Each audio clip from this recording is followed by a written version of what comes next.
Hello everyone, how are you all ma'am. हम सब बहुत अच्छे हैं। आप बताइए जी। हम भी एकदम बढ़िया हैं। तो आज हम स्टार्ट करने वाले एक न्यू चैप्टर, जिस चैप्टर का नेम है house property, income from house property के बारे में। आज हम टैक्सेबिलिटी पढ़ेंगे कि अगर हमें एक हाउस प्रॉपर्टी से इनकम हो रही है तो वो इनकम किस हेड में टैक्सेबल होगी। आप सब जानते हो बिजनेस की इनकम पीजीबीपी में टैक्सेबल हो जाती है। एम्प्लॉय को एम्प्लॉयर से जो भी मिलता है वो बताइए सैलरी हेड में टैक्सेबल हो जाता है। बिल्डिंग को, कोई भी लैंड को, कोई भी शॉर्ट टर्म कैपिटल असेट को, कोई भी लॉन्ग टर्म कैपिटल असेट को बेचने से जो भी इनकम आपको अराइज होती है, उसके ट्रांसफर से जो भी इनकम आपको अराइज होती है, वो सभी इनकम कैपिटल गेन हेड में जाके टैक्सेबल हो जाता है। फिर आती थी बात हाउस प्रॉपर्टी की। अगर आपने कोई प्रॉपर्टी लैंड पर दे रखी है, आपने कोई रेजिडेंशियल प्रॉपर्टी लैंड पर दे रखी है, आपने कोई अपनी दुकान रेंट पर दे रखी है, आपने अपने घर का कोई फ्लोर रेंट पर दे रखा है, आपने अपने घर का कोई एक पर्टिकुलर रूम रेंट पर दे रखा है, या फिर आपके पास एक से ज्यादा घर हैं और आपने 2-3 घर रेंट पर दे रखे हैं, तो क्या होगा वहां से जो इनकम आएगी, जो रेंटल्स इनकम आएगी, उस रेंटल इनकम पर क्या गवर्नमेंट आपसे कोई टैक्स नहीं लेगी? ऐसा तो हो ही नहीं सकता। गवर्नमेंट को तो पहले चाहिए टैक्स। तो इसकी वजह से हाउस प्रॉपर्टी हेड में रेंटल इनकम टैक्सेबल हो जाएगी और उस रेंटल इनकम पर आपको गवर्नमेंट को टैक्स भरना पड़ जाएगा। चलिए जी, अब इस हेड को समझेंगे, एक एक करके चीजें पढ़ेंगे। जब 4 हेड स्पेसिफिक आपको पता है तो ये स्पेसिफिक 4 हेड की इनकम इन 4 हेड में टैक्सेबल होगी। बची कुची कोई सी भी इनकम जो कि इन 4 हेड्स में नहीं आती, वो इनकम आपकी टैक्सेबल हो जाएगी income from other source head में, मतलब कि IOS हेड में वो इनकम आपकी टैक्सेबल हो जाएगी। चलिए जी, चारों हेड हम अपने खत्म कर चुके हैं। आज हमारी बारी है कौन से हेड की? हाउस प्रॉपर्टी हेड की। तो यहाँ पर मैंने कुछ नोट किया है आप सबके लिए। उनको ये जो भी यहाँ पर नोटिंग है ये आप सबको एज इट इज नोट करना है अपनी नोटबुक में। इसका आपको कोई प्रिंटेड नोट नहीं मिलने वाला। प्रिंटेड नोट बुक के कंटेंट का आपको मिलेगा, जो कि टॉपर्स की बुक आप सबके पास ऑलरेडी अवेलेबल होगी। तो उसी बुक से हम ये चैप्टर कर रहे हैं पूरा का पूरा। और रही बात इस चीज़ की कि ये नोट्स तो आपको नोट डाउन ही करने पड़ेंगे। जिस स्टूडेंट के पास ये प्रिंटेड नोट ना हो वो क्या करना, टेलीग्राम पर भी आपको नोट्स मिल जाएंगे, वहां से भी आप डाउनलोड कर सकते हो। चलिए जी, अब मैं आगे बढ़ जाती हूँ। हम पढ़ेंगे हाउस प्रॉपर्टी, जो कि अपने अंडर में कवर करके रखता है section number 22 section number 27। Section number 22 section number 27। आइए जरा एक बार यहाँ से लेके यहाँ तक के सभी सेक्शंस की ट्रैवलिंग करके आ जाते हैं वापस इन नोट्स पर। पहले एक बार ट्रैवलिंग तो कर लें, पता तो करें कि ये है क्या। जो चीज़ हम पढ़ने वाले हैं उसके चारों ओर एक बार एक चक्कर तो लगाएं, जैसे हर हेड में लगाया था। जब उसके आसपास घूम लेंगे तो जब हम उसके अंदर ट्रैवलिंग करने जाएंगे तो हमको फिर चीज़ें बहुत जल्दी समझ आएंगी और जानी पहचानी सी लगेंगी। चलो, सबसे पहले मैंने आपको बोला कि ये हेड अपने अंडर में कवर करके रखता है 22, 23, 24, 25, 26, 27। बस सिर्फ और सिर्फ 4 सेक्शन हमें यहाँ पर पढ़ने हैं। बड़ा ही छोटा हेड है, मुश्किल से 2 से 3 लेक्चर्स इस पर लगेंगे। बहुत छोटा और सबसे इजी चैप्टर है पूरे पीजीवीपी का। सबसे सबसे सबसे सबसे ज़्यादा इजी चैप्टर है ये। इस चैप्टर पे आपको कोई मेहनत करने की ज़रूरत नहीं पड़ेगी, बिलीव मी, बहुत इजी चैप्टर है। चलो सुनो, सेक्शन नंबर 22 क्या बोलेगा? आप सब जानते हो पर्टिकुलर हेड में एक चार्जिंग सेक्शन होता है। वही चार्जिंग सेक्शन हमें बोलता है कि क्या इस हेड में इनकम टैक्सेबल होगी। अगर हाँ इस हेड में इनकम टैक्सेबल होगी तो वो कौन सी इनकम होगी जो इस हेड में टैक्सेबल होगी। दैट मीन्स कहाँ से आपको टैक्स लाइबिलिटी अराइज होगी? चार्जिंग सेक्शन से अराइज होगी। हर पर्टिकुलर एक्ट में अपना चार्जिंग सेक्शन होता है। सिमिलरली यहाँ पर चार्जिंग सेक्शन है 22, जो आपको बताता है कि आपकी टैक्स लाइबिलिटी अराइज होगी अगर आपको इस पर्टिकुलर प्रॉपर्टी से रेंटल इनकम अराइज हो रही है। तो income from house property, charging section आपको बताता है कि हाउस प्रॉपर्टी से होने वाली इनकम को यहाँ पर चार्ज किया जाएगा, यहाँ पर उस पर टैक्स लगाया जाएगा। लेकिन हाउस प्रॉपर्टी का मतलब क्या होगा? What is the meaning of house property, वो भी आपको चार्जिंग सेक्शन बताएगा। तो सबसे पहले सेक्शन नंबर 22 आपको चार्जिंग सेक्शन यहाँ पर मिल गया। एक सेक्शन के आगे पीछे घूम लिए, हमने समझ लिया ये सेक्शन बोलता है कि इस हेड में सिर्फ और सिर्फ rentals incomes of house property taxable होंगी। लेकिन उस हाउस प्रॉपर्टी का क्या मतलब होगा? सिर्फ ऐसी हाउस प्रॉपर्टी जिसको हम रहने के लिए यूज करते हैं, ऐसी हाउस प्रॉपर्टी जो कि पूरी तरह से कंस्ट्रक्टेड है, या फिर ऐसी हाउस प्रॉपर्टी जो कि अभी अंडर कंस्ट्रक्शन है, या फिर कोई लैंड है खाली पड़ा हुआ है। क्या मतलब है हाउस प्रॉपर्टी का? क्या इसमें लैंड भी कवर होगा? अगर मैं किसी को लैंड रेंट पर दे दूं तो क्या वो यहाँ पर कवर होगा? तो ये बात आपको कहाँ से पता चलेगी? आपको पता लगेगी सेक्शन नंबर 22 की डिटेल्ड स्टडी से, जो कि हम करेंगे अभी थोड़ी देर में। एक बार शेयर कर लेना, उसके बाद करेंगे आराम से। चलिए जी, एक बार भगवान जी का नाम ले लीजिए। शुरू में नहीं बोल पाई थी। जब भी कोई चैप्टर स्टार्ट करते हैं हम लेते हैं उनका आशीर्वाद होगा तो हम पता नहीं लाइफ में कितना आगे बढ़ जाएं, कितना आगे निकल जाएं। ये बहुत बड़ा फैक्टर, ट्रस्ट मी। मुझे नहीं पता कितने लोग इन सब चीज़ों में विश्वास रखते हैं, कितने नहीं, पर मैं रखती हूँ। तो मेरी क्लास स्टार्ट करने से पहले एक बार सभी बोलेंगे जय माता दी। Section number 23। अब देखो, ये तो आप सबको पता है कि हाउस प्रॉपर्टी की इनकम टैक्सेबल होगी। तो हाउस प्रॉपर्टी से जो एनुअल इनकम होती है, वो आपकी टैक्सेबल होती है। पर ये एनुअल इनकम क्या होता है, ये बात बताएगा सेक्शन नंबर 23 की हम एनुअल इनकम को कंप्यूट करें कैसे। हमें ये पता है कि सेक्शन नंबर 22 कहता है एनुअल इनकम टैक्सेबल होगी, but how to compute annual income. तो ये बात आपको सेक्शन नंबर 23 बताएगा कि एनुअल इनकम कैसे निकाली जाएगी। चलो, फिर बात आएगी, हम पढ़ेंगे कुछ स्पेशल चीज़ें। 23 का subsection 1, subsection 2, subsection 3, subsection 4, subsection 5, हम ये 5 सबसेक्शन पढ़ेंगे। इन सबसेक्शन में हम सीखेंगे कि अगर आप पे एक हाउस प्रॉपर्टी है तो कैसे टैक्स होगा, 2 हाउस प्रॉपर्टी हैं तो कैसे टैक्स होगा, हाउस प्रॉपर्टी को आपने पूरे साल भर के लिए लेट आउट कर रखा है तो कैसे टैक्स होगा, हाउस प्रॉपर्टी को आपने पूरे साल के लिए लेट आउट नहीं किया, पर्टिकुलर कुछ टाइम के लिए लेट आउट कर रखा है, बाकी के पूरे टाइम तो आपका जो भी हाउस प्रॉपर्टी था वो वैकेंट रहा है, इस केस में टैक्सेबिलिटी कैसे अराइज होगी। तो ये हमारे पास सब सेक्शन है, हम धीरे धीरे चीज़ों को पढ़ेंगे और आगे बढ़ेंगे। आज कुछ नहीं कर रहे हैं, अभी सिर्फ मैं आपको इस चैप्टर में घुमा रही हूँ, सिर्फ घुमा रही हूँ। आज कुछ पढ़ेंगे नहीं, बट इस चैप्टर की काफ़ी सारी नॉलेज हमको समझ आ जाएगी। जो भी कीवर्ड्स हैं, जो भी टेक्निकल वर्ड्स हैं, आज के दिन हमारे दिमाग में थोड़ा थोड़ा घुसना शुरू हो जाएंगे। चलो, तो आपको ये समझ आया कि हाउस प्रॉपर्टी से एक एनुअल इनकम टैक्सेबल होती है, एक एनुअल इनकम टैक्सेबल होती है। पर वो एनुअल इनकम की कंप्यूटेशन कैसे की जाएगी वो हम कहाँ पर सीखेंगे? सेक्शन नंबर 23 में। चलो, अब ये सेक्शन नंबर 23 में काफ़ी और भी केसेस आएंगे। आप सबको पता है कि कैसे कैसे केसेस हो सकते हैं, फिर भी एक बार यहाँ से देख लेते हैं, वरना ये बुरा मान जाएंगी। लाइन्स लिखी हुई है यहाँ पर, house let out through out the year. आपने अपने हाउस को लेट आउट कर रखा है थ्रू आउट द ईयर, मतलब पूरे साल भर के लिए आपने लेट आउट कर रखा है। तो हम कैसे कैलकुलेट करेंगे? अगर आपने पार्टली लेट आउट कर रखा है तो क्या करेंगे, पार्टली वैकेंट कर रखा है तो क्या करेंगे, लेकिन पूरे साल भर ही वैकेंट पड़ा हुआ है तो क्या करेंगे? यही हो सकता है। सपोज ये घर है, ठीक है जी, और ये पूरा एक साल है, ये साल मान लो स्टार्ट हुआ है 2020 में और ख़त्म होगा 2021 में।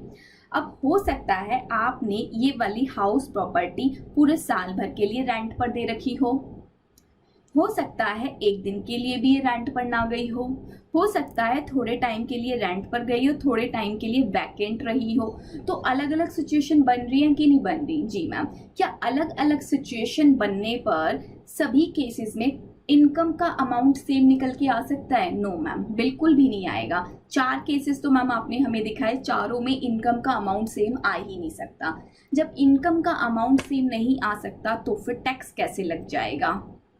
सेम इनकम के ऊपर नहीं लगेगा ना। फिर हमको डिफरेंट इनकम की कंपटीशन करनी पड़ेगी, डिफरेंट तरीके से इनकम निकलेगी और उस इनकम पर टैक्स लगेगा। आइए, 1 हाउस इज सेल्फ ऑक्यूपाइड, एक हाउस सेल्फ ऑक्यूपाइड है इनका। इसका मतलब ये हुआ कि इनके पास ना बहुत सारे हाउसेज हैं। मान लो इनके पास ना 3 हाउस ले लेते हैं। एक हाउस इनका लक्ष्मी नगर में है, मैं लिख देती हूँ।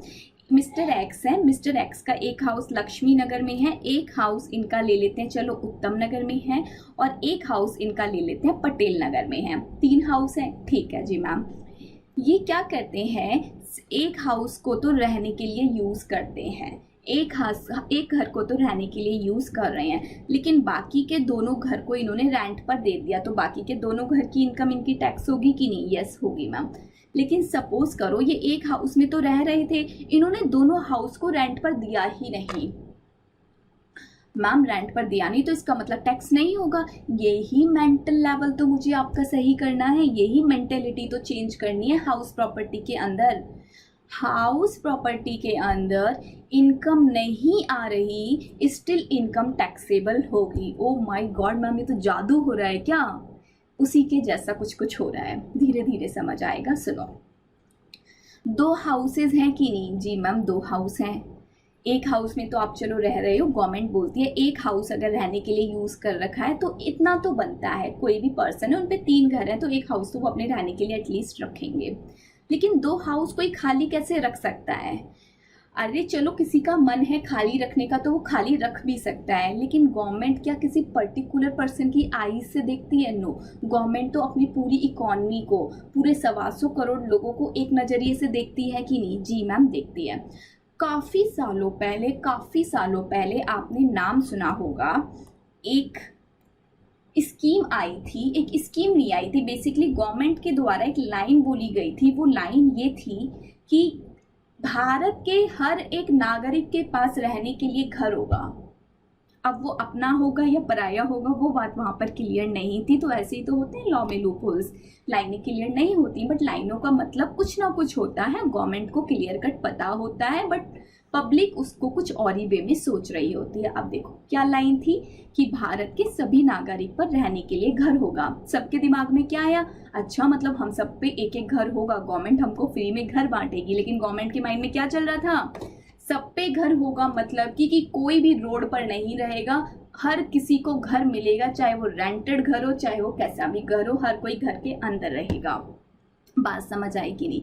यस मैम आई। तो सुनो क्या हुआ, गवर्नमेंट ने, चलो ये लाइन तो मैंने आपको ऐसी जनरल नॉलेज के लिए बताई थी, अभी कुछ देर के लिए भूल जाओ, अभी थोड़ी सी देर बाद वापस से याद कराऊंगी। हुआ क्या, गवर्नमेंट ने देखा कि लोगों के पास एक हाउस तो है, लेकिन ये 2-2 हाउस इनके खाली पड़े हुए हैं। गवर्नमेंट बोलती थी कि अपने हाउस को रेंट पे दो, पर ये नहीं देते थे। अब जिन पे ऑलरेडी बहुत पैसा है वो नहीं देंगे, वो क्यों करेंगे? वो क्यों इतना झंझट रखेंगे कि रेंट पर दो, अग्रीमेंट बनवाओ, फिर इनका क्लीनिंग मेंटेनिंग पे ध्यान दो, ये सब सोचो, नहीं करेंगे। तो गवर्नमेंट ने लेकिन एक साइड लोगों को प्रॉमिस कर रखा था कि सबको घर देना है, सबको घर रहने के लिए सबके पास एक आवास होना चाहिए। तो गवर्नमेंट ने क्या किया, लोगों की ये जो खाली पड़ी प्रॉपर्टीज भी थी ना, एक में तो वो रह रहे हैं समझ आता है, एक से ज्यादा जितनी भी हाउस प्रॉपर्टी हैं जो कि खाली पड़ी हुई हैं, जिन पर कोई भी रेंटल इनकम नहीं आ रही, गवर्नमेंट ने उन प्रॉपर्टी पर भी टैक्स लगाना शुरू कर दिया। गवर्नमेंट ने कहा इनकम नहीं आ रही ना, कोई बात नहीं है, हम डीम्ड इनकम पर टैक्स लगाएंगे। कैसी इनकम पर? डीम्ड इनकम पर, नोशनल इनकम पर, मतलब कि हम खुद से अज्यूम करवाएंगे कि इतनी इनकम मान लो कि आपकी अराइज होती अगर आपने ये हाउस रेंट पर दिया होता तो, और उसी इनकम पर आपको टैक्स भरना पड़ेगा। अब एक जनरल लिविंग पर्सन के माइंड में क्या आया, मतलब प्रॉपर्टी खाली पड़ी है तो टैक्स भरना पड़ रहा है, इससे अच्छा रेंट पर ही दे देते हैं, इससे अच्छा रेंट पर ही दे देते हैं। रेंट पर देंगे तो एटलीस्ट कुछ पैसा तो आएगा, कुछ पैसा तो आएगा, और जो पैसा आएगा उसी से टैक्स भर जाएगा। कुछ लोगों का तो माइंड सेट गवर्नमेंट चेंज कर ली गई होगी कि नहीं? यस, 100% का तो कभी आज तक कोई नहीं कर पाया। चलो, तो बेसिकली अब आपको क्या समझ आया, जरूरी नहीं है कि प्रॉपर्टी खाली पड़ी है, प्रॉपर्टी खाली पड़ी है तो टैक्स नहीं लगेगा। एक प्रॉपर्टी है ठीक है, वो आपके रहने के लिए यूज हो रही है, पर एक से ज्यादा प्रॉपर्टी आपने खाली छोड़ रखी है, टैक्स लगेगा, डीम्ड इनकम पर टैक्स लगेगा। आइए 23 सबसेक्शन 3 हम पढ़ेंगे। हाउस प्रॉपर्टी सेल्फ ऑक्यूपाइड कर रखी है, पार्टली लेट आउट है, और मे नॉट बी वैकेंट। ऐसे केसेस भी बन सकते हैं। More than one house which are self occupied, आपने क्या किया, एक से ज़्यादा घर है और आप बोल रहे हो कि हम तो सब में रहते हैं, वीक में 2 दिन हम उत्तम नगर रहते हैं, 2 दिन हम पटेल नगर रहते हैं और 2 दिन लक्ष्मी नगर रहते हैं। गवर्नमेंट कहती है हम नहीं मानते इस चीज़ को, एक प्रॉपर्टी मानेंगे कि जिसमें आप रह रहे हो, बाकी दोनों प्रॉपर्टी पर तो हम टैक्स लगाएंगे। फिर एक हम पढ़ेंगे no notional income for house property held as in stock in trade. ये चीज़ तो आप सबको मैंने बता रखी है कि इस ट्रांजैक्शन को तो पीजीवीपी में स्टॉक वगैरह मान लिया जाता है। खैर इस यहाँ पर इसको भी डिटेल में करेंगे। चलिए पहले आपको इतना समझ आया कि हाउस प्रॉपर्टी की इनकम कहाँ टैक्सेबल होती है, पीजीवीपी में। कौन सी इनकम, एनुअल इनकम। कौन सी इनकम, एनुअल इनकम। ठीक है जी, लेकिन डिफरेंट डिफरेंट केसेस बनेंगे। वो क्या केसेस बनेंगे एग्जाम्पल के साथ समझेंगे। चलो फिर हम यहाँ पर पढ़ेंगे कुछ म्युनिसिपल टैक्सेस वाली बातें। ये जो म्युनिसिपल टैक्सेस हैं, एक हाउस प्रॉपर्टी के ऊपर जो म्युनिसिपल टैक्सेस वगैरह लगते हैं, ये एक तरह का खर्चा है जी। तो ये खर्चों की डिडक्शन आपको मिल जाएगी। ये जो आपकी सपोज करो रेंटल इनकम 50,000 रुपये आ गई, पूरे साल की एनुअल इनकम 50,000 रुपये आ गई। अब आपने हो सकता है 2,000 रुपये का टैक्स पे किया हो, म्युनिसिपल टैक्स। तो इनकम 50,000 नहीं है, इनकम ऐसे केस में आपकी कितनी है मैम, 48,000। तो ये 2,000 रुपए का आपका म्युनिसिपल टैक्स की आपको डिडक्शन मिल जाएगी। अनरियलाइज्ड रेंट होता है। अनरियलाइज्ड रेंट की कोई रेंट था, आपको रियलाइज्ड ही नहीं हुआ, आपको मिल ही नहीं पाया। इसका ट्रीटमेंट भी हम सीखेंगे कि क्या होता है। अब देखो होता क्या है कि जो टोटल इनकम सपोज आपको 50,000 हुई है, इस इनकम में से सबसे पहले आपने क्या घटाया मैम, सबसे पहले हमने इसमें से म्युनिसिपल टैक्सेस की जो भी टैक्स बनता था उस अमाउंट का खर्चा माइनस कर लिया। ठीक है जी। तो आपके पास क्या आ गया, एक इनकम आ गई कि नहीं आई, जी मैम एक इनकम आ गई। अब इस इनकम में से आपको एक डिडक्शन मिलती है under section number 24। Under section number 24 आपको एक पर्टिकुलर डिडक्शन और मिलती है। बेसिकली आपको एक बेनिफिट मिलता है, एक पर्टिकुलर अमाउंट से आपकी इनकम को और रिड्यूस्ड कर दिया जाएगा। कितने इनकम से रिड्यूस्ड किया जाएगा, जितना एक्सपेंस अंडर सेक्शन 24 बताया जाएगा, उतने पर्टिकुलर एक्सपेंसेस से आपकी इनकम को और कम किया जाएगा। फिर जो बची कुछ इनकम होगी उस पर आपको टैक्स भरना पड़ जाएगा। मैम बात अभी बिल्कुल नहीं समझ आई, सुनो मेरी बात। सपोज आपकी एक एनुअल इनकम थी जी, मैंने कहा था ना एनुअल इनकम टैक्सेबल होगी, आपने एनुअल इनकम निकाल ली। इस एनुअल इनकम में से आप क्या माइनस करोगे, म्युनिसिपल टैक्सेस जो भी होंगे, जो भी आपके म्युनिसिपल टैक्सेस होंगे, वो म्युनिसिपल टैक्सेस आप इस इनकम में से अपने माइनस कर सकते हो। फिर जो इनकम आएगी वो इनकम पूरी की पूरी नहीं टैक्सेबल होगी, उस इनकम में से भी सेक्शन नंबर 24 की डिडक्शन मिलेगी। उस 24 की डिडक्शन इसमें से माइनस करने के बाद जो बची कुछ इनकम आएगी वो इनकम आपकी हाउस प्रॉपर्टी हेड में टैक्सेबल हो जाएगी। चलो तो ये 24A 24B 24 ये सब हम एक साथ पढ़ेंगे। ठीक है जी, जी मैम। उसके बाद 25, 25A 26 ये सब हमको अनरियलाइज्ड रेंट के ट्रीटमेंट के बारे में कुछ सिखाएंगे, तो इसको सीखेंगे। उसके बाद सेक्शन नंबर 27 में हम डीम्ड ओनरशिप के बारे में पढ़ेंगे। उसके साथ ही हमारा ये चैप्टर खत्म हो जाएगा। हो कुछ चीज़ें अब आपको समझ आना शुरू हुई होंगी। आ जाइए अब वापस से वर्किंग नोट पर। सबसे पहले मैंने आपको बोला कि इस वाले चैप्टर में, इस वाले पर्टिकुलर हेड में एक सेक्शन है, सेक्शन नंबर 22, जो कि बात करता है चार्जिंग सेक्शन की। चार्जिंग सेक्शन क्या बोलता है, इनकम। कौन सी इनकम, जल्दी से बताओ, मैसेज करो और बताओ। Annual income. Annual income is taxable under head house property. एक एनुअल इनकम हाउस प्रॉपर्टी में टैक्सेबल तो होगी, लेकिन कब होगी, किसी भी एक बंदे की इनकम हाउस प्रॉपर्टी में टैक्सेबल कब होगी, जब उसके पास कोई ना कोई हाउस प्रॉपर्टी होगी। जब उसके पास कोई ना कोई एक तो हाउस प्रॉपर्टी होगी। वो हाउस प्रॉपर्टी बिल्डिंग हो सकती है कि नहीं, जी मैम बिल्कुल हो सकती है। कोई भी लैंड है जो कि बिल्डिंग के साथ अपर्टिनेंट है, मतलब कि सपोज ये घर है, आपने देखा है घर के बाहर कोई गार्डन वगैरह होता है, आसपास में इसके सराउंडिंग में पार्क वगैरह कुछ भी बना होता है, वो इस बिल्डिंग का ही है। मान लो पर्टिकुलर इस बिल्डिंग से ये सब कुछ अटैच्ड है। तो जब आप किसी को ये बीच में जो घर बना हुआ है ये रेंट पर दे रहे हो, तो आपने इसके आसपास का जो गार्डन होगा वो भी रेंट पर दिया होगा। कोई पार्किंग एरिया है, कोई गैरेज वगैरह बना रखा है, वो भी रेंट पे दिया होगा। जी मैम बिल्कुल।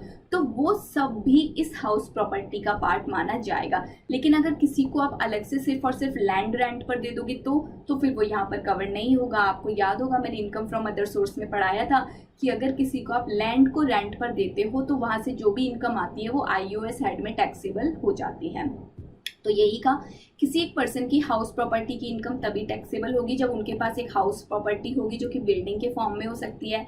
कोई लैंड हो सकता है जो कि बिल्डिंग से अपर्टिनेंट होगा, उससे जुड़ा हुआ होगा। कोई लैंड अगर है सिर्फ और सिर्फ लैंड जो कि अपर्टिनेंट नहीं है, वो हाउस प्रॉपर्टी हेड में टैक्सेबल नहीं होगा। वो कहाँ पर टैक्सेबल होता है? IOS हेड में टैक्सेबल होता है। इसको नोट नहीं किया हो तो प्लीज इसका स्क्रीनशॉट ले लीजिएगा। चलो, पहली कंडीशन, जिनकी भी हाउस प्रॉपर्टी है उनकी हाउस प्रॉपर्टी उनकी खुद की होनी चाहिए, और प्लस सेकंड चीज़ ये कि वो बिल्डिंग के नेचर की होनी चाहिए, या फिर वो कोई लैंड है तो बिल्डिंग से जुड़ा हुआ होना चाहिए। ये बिल्डिंग ऑफिस बिल्डिंग भी हो सकती है, कोई शॉप भी हो सकता है, कोई फ्लैट भी हो सकता है, कोई प्रीमिसेस भी हो सकती है, कुछ भी हो सकता है। ठीक है मैम, सुनो अब।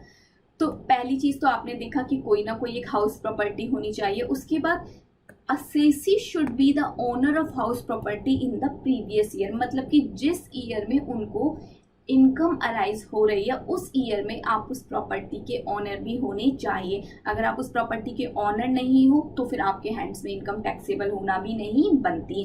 तो दो चीज़ें आपको देखनी पड़ेंगी कि आपकी एक हाउस प्रॉपर्टी होनी चाहिए, दूसरा आप उस हाउस प्रॉपर्टी के ऑनर होने चाहिए। कौन से ईयर में? जिस ईयर में आपको इनकम अराइज हुई, जिस प्रीवियस ईयर में आपको इनकम अराइज हुई उस प्रीवियस ईयर में आप उस हाउस प्रॉपर्टी के ऑनर होने चाहिए। अगर मैम हम प्रीवियस ईयर में हाउस प्रॉपर्टी के ऑनर नहीं है बट असेसमेंट ईयर में बन गए, मतलब कि हमने वो हाउस प्रॉपर्टी खरीद ली, तो फिर वो इनकम आपके हैंड्स में टैक्सेबल नहीं होगी। ठीक है जी, इतनी बात समझ आई कि नहीं बताइए, जल्दी से मैसेज कीजिए। मैम ये बात तो समझ आई। चलिए, कुछ some important and relevant points हैं, इनको नोट डाउन कीजिए अभी के अभी। बिल्डिंग का क्या मतलब है? जो भी बातें बोली थी वो सब यहाँ पर लिखिए। बिल्डिंग का मतलब वो कोई ऑफिस बिल्डिंग हो सकती है, कोई रेजिडेंशियल बिल्डिंग हो सकती है, कोई ऑफिस बिल्डिंग हो सकती है, कोई शॉप भी हो सकती है। जी ma'am. Rent of vacant land, बताइए कहाँ पर टैक्सेबल होगा? मैम ये जो रेंट होता है लैंड का, तो ये टैक्सेबल होता है IOS हेड में। कोई प्रॉपर्टी की इनकम, हाउस प्रॉपर्टी की इनकम कब ऑनर के हैंड्स में टैक्सेबल होगी? मैम तब टैक्सेबल होगी जब वो प्रीवियस ईयर में उस पर्टिकुलर प्रॉपर्टी के ऑनर होंगे। Income earned by the assessee engaged in business of letting out taxable under PGBP head. किसी पर्सन का काम ही है कि बिल्डिंग्स को रेंट पर देने का बिजनेस है, किसी पर्सन का काम ही यही है, बिजनेस ही यही है कि वो रेंट पर चीजें देता है, तो उस केस में क्या लग जाएगा? PGBP हेड लग जाएगा। जी मैम। एक केस बड़ा ही इंपॉर्टेंट केस है, सब लैटिंग का ये केस है, सुनो बड़े ध्यान से। मिस्टर एक्स किसी प्रॉपर्टी के ऑनर है, ये प्रॉपर्टी थी मिस्टर एक्स के पास, मिस्टर एक्स इस प्रॉपर्टी के ऑनर है। मिस्टर एक्स ने मिस्टर वाई को प्रॉपर्टी लेट आउट कर दी। अब मिस्टर एक्स को मिस्टर वाई से क्या मिल रहा होगा? मैम इनकम मिल रही होगी। कौन सी इनकम मिल रही होगी? रेंटल इनकम मिल रही होगी। तो मिस्टर एक्स ने अपनी प्रॉपर्टी मिस्टर वाई को क्या की? रेंट पर दे दी। तो मिस्टर एक्स के हैंड्स में वो इनकम कौन से हेड में टैक्सेबल होगी? हाउस प्रॉपर्टी हेड में टैक्सेबल होगी। लेकिन मैम मिस्टर वाई भी बड़े ही तेज निकले, उन्होंने क्या किया? उस प्रॉपर्टी को आगे मिस्टर जेड को रेंट पर दे दिया, मतलब कि लेट आउट को इन्होंने फर्दर सब लेट आउट कर दिया, सब लेट आउट कर दिया।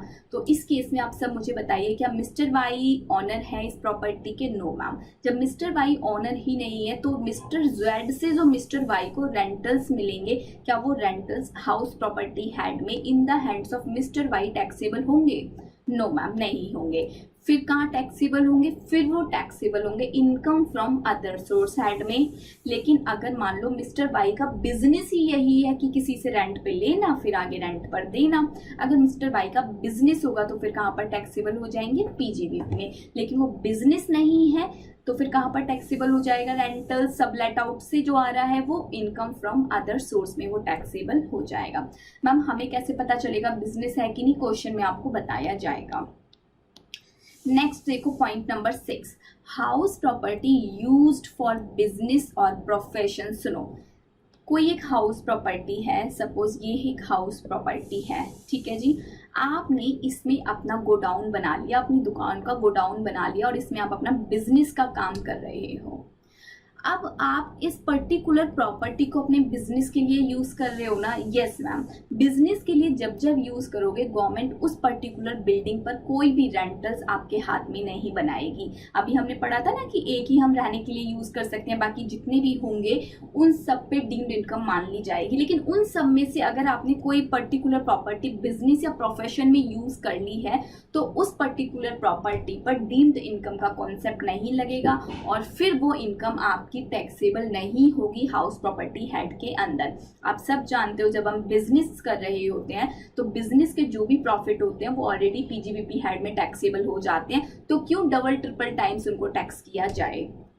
तो इसलिए अगर आपके पास कोई प्रॉपर्टी है जो कि आप यूज़ कर रहे हो बिजनेस पर्पस के लिए, प्रोफेशन पर्पस के लिए यूज़ की जा रही है, उसको टैक्सेबल नहीं किया जाएगा हाउस प्रॉपर्टी हेड में, क्योंकि उस प्रॉपर्टी से होने वाली इनकम ऑलरेडी पीजीबीपी हेड में टैक्सेबल हो जाती है। बात समझ आई कि नहीं, जल्दी बताइए। यस मैम, समझ हमको आ रही है।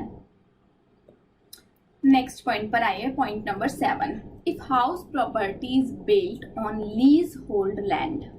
अब देखो ये क्या कह रहे हैं, आपने कोई ये लीज पर ले लिया, कोई एक लैंड था जो कि खाली पड़ा था, आपने उस लैंड को लीज पर ले लिया। लीज पर लेने के बाद आपने उस पर्टिकुलर लैंड पर हाउस प्रॉपर्टी बनवा ली, ठीक है जी मैम। अब आप उस हाउस प्रॉपर्टी को रेंट पर दे रहे हो तो जो भी रेंटर्स आएंगे वो आपके हैंड्स में टैक्सेबल हो जाएंगे। बात समझ आई कि नहीं। ये कंपोजिट का पॉइंट छोड़ दो, इस पे वापस आएंगे, अभी नहीं पढ़ेंगे इसको, बहुत डिटेल में बाद में पढ़ेंगे। नेक्स्ट, अब आपको कुछ बेसिक पॉइंट्स तो समझ आ गए। अब करते हैं टाइप्स ऑफ हाउस प्रॉपर्टी की कुछ बातें। ये भला की अब आपको पूरी आती है कि जो हाउस प्रॉपर्टी होती है, हो सकता है आपने इसको पूरी की पूरी क्या कर दी हो, लेट आउट कर दी हो, आपने पूरी की पूरी हाउस प्रॉपर्टी रेंट पर दे दी हो। जब आपने हाउस प्रॉपर्टी को लेट आउट कर दिया तो ऑब्वियस सी बात है तब तो टैक्सेबल होगी ही होगी। लेकिन अगर आप कोई हाउस प्रॉपर्टी है जिसको खुद के लिए यूज कर रहे हो, खुद के लिए क्या पर्पस हो सकता है, या तो आप खुद के रहने के लिए यूज कर रहे हो या फिर आप खुद के बिजनेस के लिए यूज कर रहे हो। जब भी खुद के बिजनेस और प्रोफेशन के लिए यूज करते हो तो वहां पर टैक्सेबल नहीं होता, अभी सीखा था। Yes ma'am. लेकिन अगर रहने के लिए यूज कर रहे हो तो भी टैक्स नहीं लगता। लेकिन कब, जब आपके पास सिर्फ और सिर्फ एक हाउस प्रॉपर्टी है और उसको आप रहने के लिए यूज कर रहे हो तो टैक्स नहीं लगेगा। बट आपके पास एक से ज्यादा हाउस प्रॉपर्टी है तो उसमें से एक हाउस प्रॉपर्टी पर तो टैक्स नहीं लगेगा, पर बाकी की जितनी भी बचेंगी उन सब पर टैक्स लगेगा। और उनकी इनकम कैसे निकाली जाएगी, जैसा कि लॉ में प्रिस्क्राइब्ड होगी। सीखेंगे सब कुछ। इतनी बात समझ आई कि नहीं, बताइए। एक्चुअली क्या हो रहा है ना, यहाँ पे ये कंटेंट पूरा शो नहीं हो रहा, मुझे बार बार इसको रिफ्रेश करना पड़ रहा है, तो एक सेकेंड रुकिए। चलिए वापस से आ जाइए। अब आप अपने नोट्स से पढ़ते हैं चीज़ों को। आपने बेसिक चीज़ें अभी काफ़ी हद तक समझ ली हैं। Basic of charge, the basics of calculating income from house properties annual value. आपको एनुअल वैल्यू निकालनी होती है। एनुअल वैल्यू के बेसिस पर ही आपकी इनकम टैक्सेबल की जाती है। This is the inherent capacity of the property to earn income. ये आप सब जानते हो, अगर कोई प्रॉपर्टी खाली पड़ी हुई है तब भी उसकी कोई ना कोई कैपेसिटी तो है ना इनकम कमाने की। यस और नो? Yes ma'am. तो income under head house property is only income that is charged on a notional basis. मतलब कि आपको इनकम नहीं कमा रहे हो, स्टिल आपकी इनकम नोशनल बेसिस पर चार्ज कर दी जाएगी। The charge is not because of receipt of any income but is on the inherent potential of house property to generate income। एक प्रॉपर्टी की ये इनहेरेंट पोटेंशियलिटी होती है कि वो इनकम जनरेट कर सकती है, उसके बेसिस पर यहाँ पर इनकम निकाल के टैक्सेबल की जाती है। आ जाइए सेक्शन नंबर 22 में। Section number 22, annual value of the property consisting building. House property में क्या क्या होना चाहिए, दो कंडीशन होनी चाहिए। एक तो मैम वो बिल्डिंग होनी चाहिए या फिर वो कोई लैंड भी हो सकता है, लेकिन कैसा लैंड, जो कि अपार्टमेंट होगा। उस बिल्डिंग के साथ अगर कोई लैंड अपार्टमेंट है तो वो भी क्या माना जाएगा, उसी बिल्डिंग का पार्ट मान लिया जाएगा। To which the assessee is the owner. सबसे मेन वर्ड हाईलाइट करो। कंडीशन नंबर 1 ये रही, कंडीशन नंबर 2 ये रही कि आपकी हाउस प्रॉपर्टी हो। सिर्फ इतना ही काफ़ी नहीं है, लेकिन आपको उसका ऑनर भी बनना पड़ेगा। अब जब आप ऑनर बन जाओगे तो जो भी एनुअल इनकम आएगी उस एनुअल इनकम में से आप डिडक्शंस क्लेम कर लीजिएगा। उसके बाद जो भी बची कुची इनकम आएगी उस पर आपको टैक्स भरना पड़ेगा। Such property, any proportion of such property is not used by the assessee for the purpose of business or profession which are chargeable to income tax। इनमें से थोड़ा बहुत प्रॉपर्टी अगर असेसी के द्वारा यूज किया जा रहा होगा पीजीवीपी पर्पस के लिए, बिजनेस प्रोफेशन पर्पस के लिए, तो आप सब जानते हो फिर वो पर्टिकुलर प्रॉपर्टी हाउस प्रॉपर्टी में कवर नहीं होगी और उस पर टैक्स नहीं लगेगा। चलो अब मैं यहाँ पर पहले कुछ केसेस आज आपको कराऊंगी। आज हम बहुत डिटेल डिस्कशन अलग वे में नहीं करेंगे जैसे क्वेश्चन आते हैं, लेकिन आज कॉन्सेप्चुअल चीज़ें छोटी छोटी समझ लेंगे। जैसे कि आप सब जानते हो कि हाउस प्रॉपर्टी हेड में इनकम कब टैक्सेबल होती है। पहली बात, वहाँ पर एक हाउस प्रॉपर्टी होनी चाहिए। दूसरी बात, वो पर्सन जिसके हैंड्स में इनकम टैक्सेबल हो रही है वो उस हाउस प्रॉपर्टी का ऑनर होना चाहिए। अब ऑनर का मतलब क्या वही वाला ऑनर होता है जिसके नाम पर घर की रजिस्ट्री हुई होती है? ऐसा जरूरी नहीं है। सपोज आप हैं, ठीक है जी, आप नहीं आपके फादर ले लेते हैं। चलो आपके फादर है मिस्टर एक्स। मिस्टर एक्स के पास कोई एक प्रॉपर्टी, आपके फादर का नेम लिखा है, मैंने XYZ कोई भी नेम होगा, सब अपने माइंड में इमेजिनेशन लेके चलिएगा। आपके ये फादर हैं, इनके पास एक हाउस प्रॉपर्टी है, ठीक है जी। जी मैम, आपके फादर ने ये हाउस प्रॉपर्टी आपकी मदर को ट्रांसफ़र कर दी। आपके फादर ने ये हाउस प्रॉपर्टी आपकी मदर को ट्रांसफ़र कर दी। अब क्या हो रहा है, ये जो हाउस प्रॉपर्टी आपकी मदर को ट्रांसफ़र की है बिल्कुल फ्री ऑफ कॉस्ट कर दिया, 1 रुपये का पैसा नहीं लिया। अब क्या होगा, जो रेंटल्स इनकम आ रही थी, बताओ वो किसके हैंड्स में टैक्सेबल की जाए? फादर के हैंड्स में टैक्सेबल की जाए या फिर मदर के हैंड्स में टैक्सेबल की जाए? मैम आपने कहा था ऑनर होना चाहिए, तो ऑनर तो आपकी मदर है कि नहीं? यस मैम, ऑनर तो हमारी मदर बन गई, फादर तो अब ऑनर है ही नहीं। फादर ने तो हाउस प्रॉपर्टी को मदर के नाम में ट्रांसफर कर दिया। यस, लेकिन अगर मैं यहाँ पर लॉ का दूसरा पॉइंट खोल के रख दूं तो लॉ में गवर्नमेंट को परेशानी हो जाएगी। मैम कैसी परेशानी?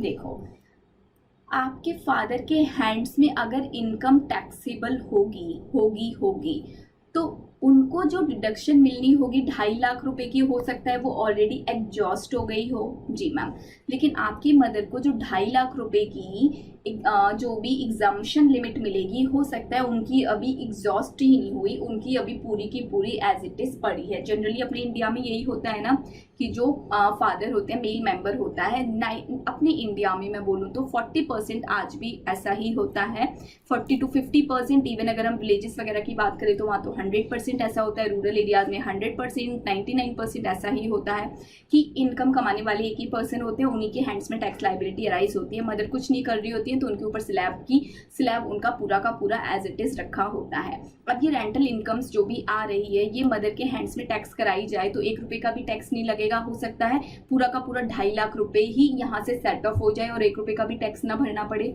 तो बेसिकली यहाँ से क्या हुआ, गवर्नमेंट को प्रॉब्लम हो गई। गवर्नमेंट ने कहा कि मदर ऑनर है, हम मानते हैं, लेकिन इस केस में ये जानबूझ के इंटेंशनली ऐसा किया गया है।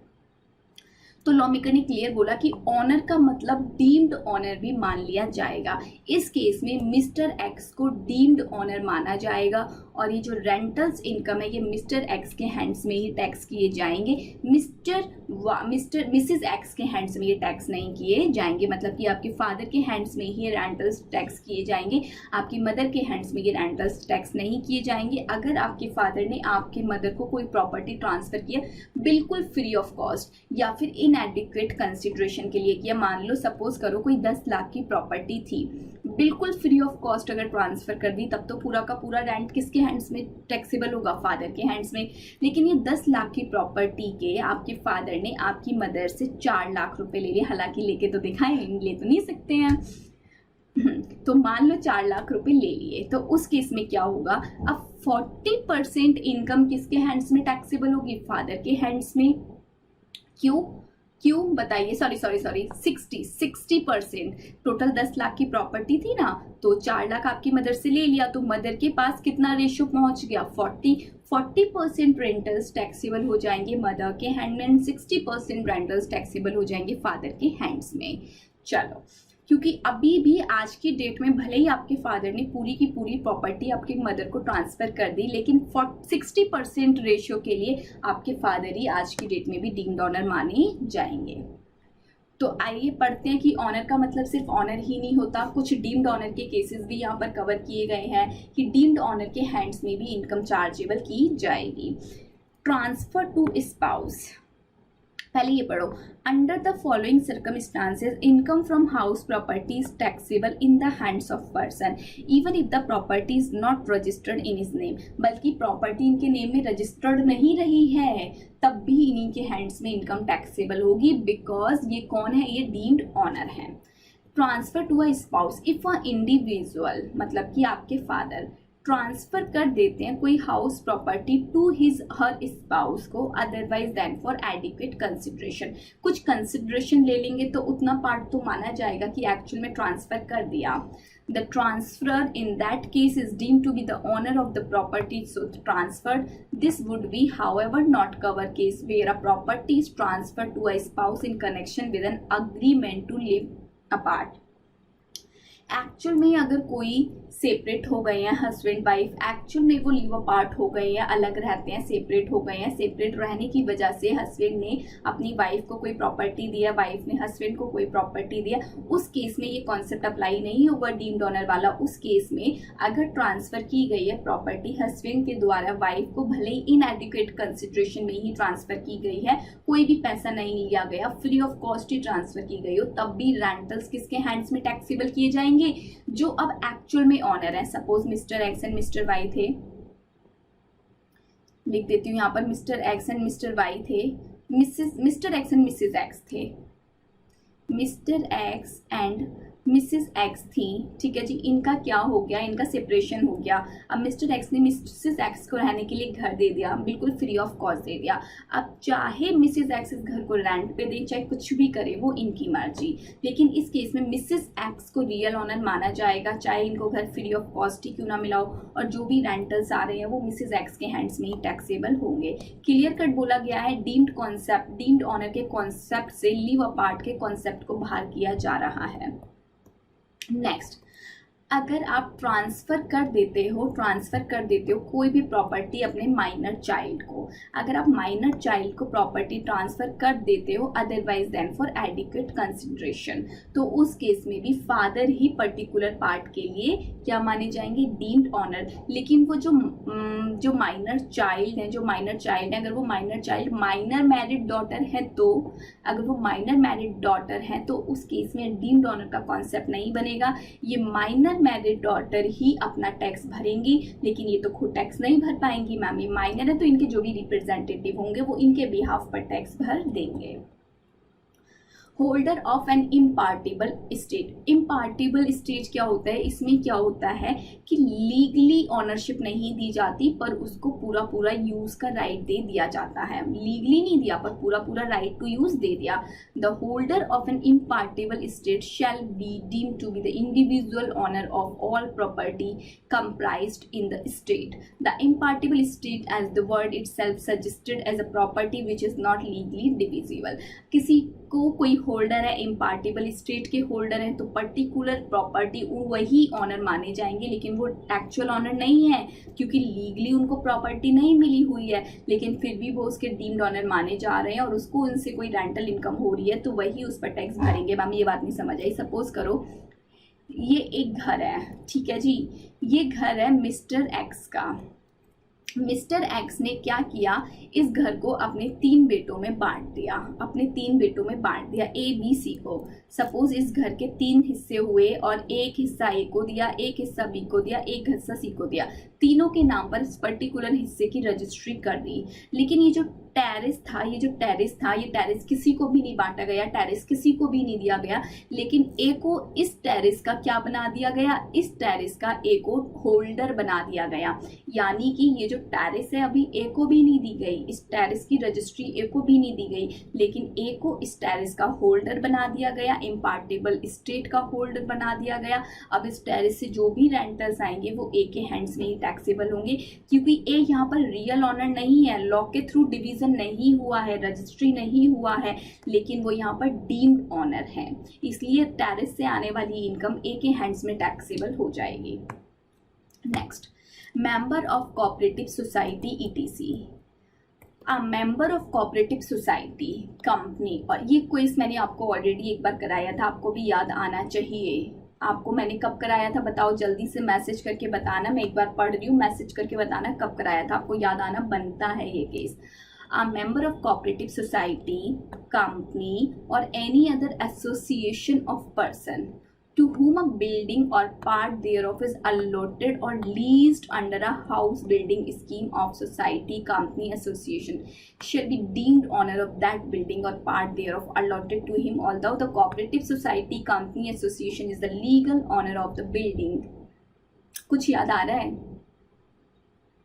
चलो केस सुनो। आपको याद है मैंने एक कॉन्सेप्ट कराया था, वहाँ पर मैंने आप सबको बोला था कि सपोज करो ये कंपनी है, ये कंपनी मेंबर्स ने बनाई है, ये कंपनी मेंबर्स ने बनाई है, मेंबर ने इसमें कंट्रीब्यूशन वगैरह कर रखा होगा, यस मैम, जिसके बदले में क्या होता है, मेंबर्स की ओनरशिप हो जाती है, ओनरशिप हो जाती है इस कंपनी के पास जो भी प्रॉपर्टीज़ हैं, जो भी इस कंपनी के पास असेट्स है, उस पर क्या होता है, इस पर्टिकुलर मेंबर की ओनरशिप हो जाती है। हालांकि इस केस में क्या होता है, ये मेंबर कैसे ऑनर होते हैं, डीम्ड ऑनर होते हैं, बट ये कंपनी कैसी ऑनर होती है, रियल ऑनर होती हैं, रियल ऑनर होती हैं। तो इस केस में जो भी इनकम अराइज होगी वो डीम्ड ऑनर के हैंड्स में टैक्सेबल हो जाएगी, मतलब कि मेंबर के हैंड्स में भी टैक्सेबल हो जाएगी। Next, person in position of property,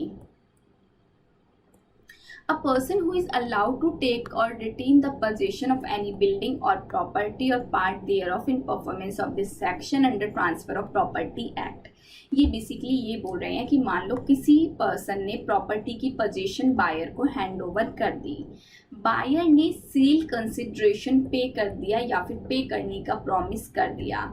तीसरी चीज़ ये कि अभी सेल डीड एग्जीक्यूटेड नहीं हुई है, सेल डीड एग्जीक्यूटेड नहीं हुई है मतलब कि रजिस्ट्री नहीं हुई है बट पावर ऑफ अटॉर्नी हो गई है, कोई अग्रीमेंट एग्जीक्यूट हो गया है, तो उस केस में भी मान लिया जाएगा जो बायर है वो डीम्ड ऑनर है और जो भी रेंटल इनकम आएगी वो बायर के हैंड्स में ही टैक्सेबल हो जाएगी। Person having right in property for a period not less than 12 year, a person having right in property not less than 12 year, a person who acquire any right or in with respect to building or part thereof transfer by way of lease for not less than 12 year shall be deemed to be the owner of that building or part thereof। आपने कोई building वगैरह as a lease acquire करी और वो 12 साल से कम के लिए नहीं है तो उस केस में भी आप उसके डीम्ड ऑनर माने जाओगे। ये लाइन बहुत काम की है, पढ़ो। This will not cover the case where any right by way of lease is required from month to month basis और a period not exceeding 1 year. एक साल से ज़्यादा के लिए नहीं है, एक साल से ज़्यादा के लिए नहीं है, तो उस केस में क्या होगा, उस केस में क्या होगा, फिर आपको डीम्ड ऑनर वाला कॉन्सेप्ट आपके ऊपर अप्लाई नहीं होगा। चलिए क्वेश्चंस करते हैं फटाफट से, जितने भी पॉइंट्स अभी किए डीम्ड ऑनर वाले उनके ऊपर क्वेश्चंस हैं। Mister Singh transfer of property, जिसकी मार्केट वैल्यू 10 लाख है, वो अपनी वाइफ को प्रॉपर्टी देते हैं। थोड़ा सा फास्ट पढ़ा रही हूँ, हाँ मैं फास्ट थोड़ा सा पढ़ा रही हूँ क्योंकि थोड़ा सा फास्ट हमें करना पड़ेगा क्योंकि हम बहुत ज़्यादा स्लो भी नहीं चल सकते, सिलेबस भी ख़त्म करना है। चलिए जी, Mr Singh transfer of property of a market value of 10 lakh to his wife only 4 lakh. Mr X ने क्या किया, अपनी 10 लाख की प्रॉपर्टी अपनी वाइफ को दे दी, कितने में दे दी, 4 लाख में। इनएडिक्वेट तो है लेकिन कुछ तो पैसा मिला ही है, जी मैम। तो इसका मतलब सेम एग्जाम्पल हो गया। अब हाउस प्रॉपर्टी से इनकम आ रही है, रेंटल इनकम 1,50,000। बताइए इस केस में मिस्टर सिंह थोड़े मोड़े ऑनर हैं या फिर बिल्कुल भी ऑनर नहीं है। मैम कुछ परसेंट के लिए डीम्ड ऑनर रहेंगे, 60% के लिए मिस्टर सिंह अभी भी डीम्ड ऑनर हैं। तो टोटल 1,50,000 का 60% इनकम किसके हैंड्स में टैक्सेबल हो जाएगा, बताइए, मिस्टर सिंह के हैंड में, एंड 40% मिसेस सिंह के हैंड में टैक्सेबल हो जाएगा। Next, Mr. Mohan gift a property valuing 5 lakh to his minor child being a minor married daughter।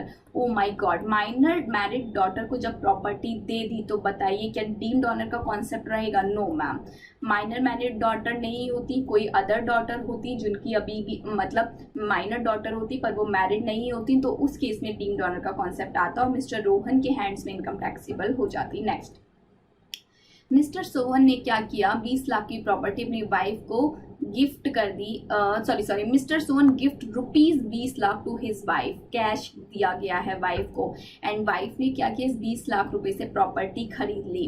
अब बताइए क्या मिस्टर सोहन को ऑनर माना जाएगा? नो, क्यों माना जाएगा?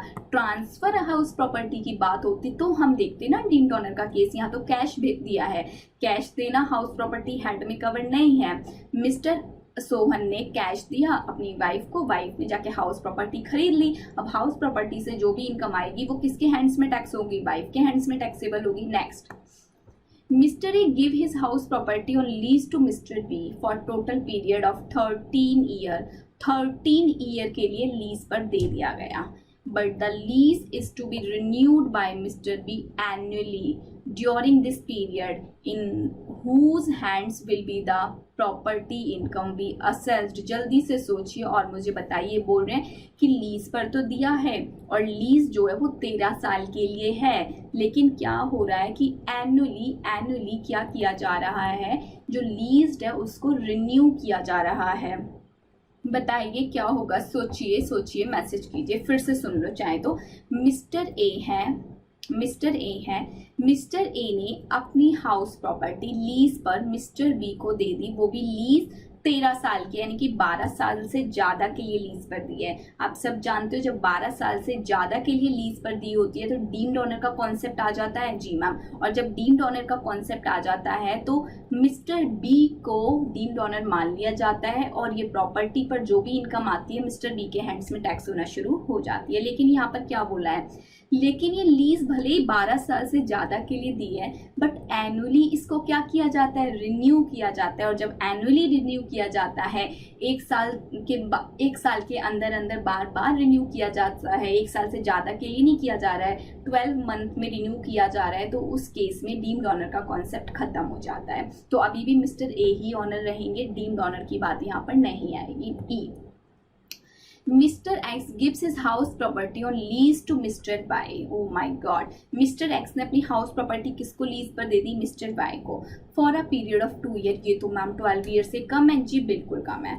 Mister Y can get the lease renewed for another 2 year on payment of specified sum and so on for indefinite period in whose hands will be property income be assessed. बताइए क्या होगा ma'am, हमको तो यहाँ पर एक keyword दिख गया कि जो लीज को रिन्यू किया जा रहा है वो दो साल में रिन्यू किया जा रहा है और इनडेफिनिट पीरियड के लिए रिन्यू किया जा रहा है, यानी कि 12 साल से तो ज़्यादा के लिए हो गया जी मैम, प्लस 2 ईयर से ज़्यादा में रिन्यू किया जा रहा है। इसका मतलब डीम्ड ऑनर का कॉन्सेप्ट यहाँ पर लगेगा वाई के ऊपर। Next, Mr P lease his house property to Q for 8 months। Oh my God, which can be renewed every 6 months। Ma'am देख के ही समझ आ रहा है कि यहाँ पर डीम्ड ऑनर का कॉन्सेप्ट नहीं लगेगा। सारे आंसर्स इसमें दिए गए हैं, आप रीड करना चाहो तो खुद से रीड कर लीजिएगा एक बार। सबलेटिंग किसे कहते हैं मैं ऑलरेडी समझा चुकी हूँ कि जब भी एक पर्सन दूसरे को हाउस प्रॉपर्टी रेंट पर देता है और दूसरे वाला उसको सबलेट कर देता है, तो अगर सबलेट करने का उसका बिजनेस है तो वो इनकम पीजीबीपी बन जाती है, अगर बिजनेस नहीं है तो उसकी इनकम आईओएस हेड में टैक्सेबल हो जाती है। चलिए जी, इतनी बेसिक बातें आपको समझ आई कि नहीं आई बताइए पहले मुझे। जी मैम, इतनी बेसिक बातें हमको बढ़िया से समझ आई हैं, एकदम बिल्कुल बढ़िया से समझ आई हैं। अब मैं आगे नहीं बढ़ रही हूँ, इस वाली क्लास को यहीं स्टॉप कर रही हूँ। इसके नेक्स्ट क्लास में एक और रिकॉर्ड कर रही हूँ अभी के अभी, मे बी वो आपको आज ही मिल जाए फिर नेक्स्ट डे में मिल जाए, तो उस क्लास में हम उसके आगे का कॉन्सेप्ट कवर करेंगे। ठीक है जी मैम, मिलते हैं नेक्स्ट क्लास में। Bye bye, take care.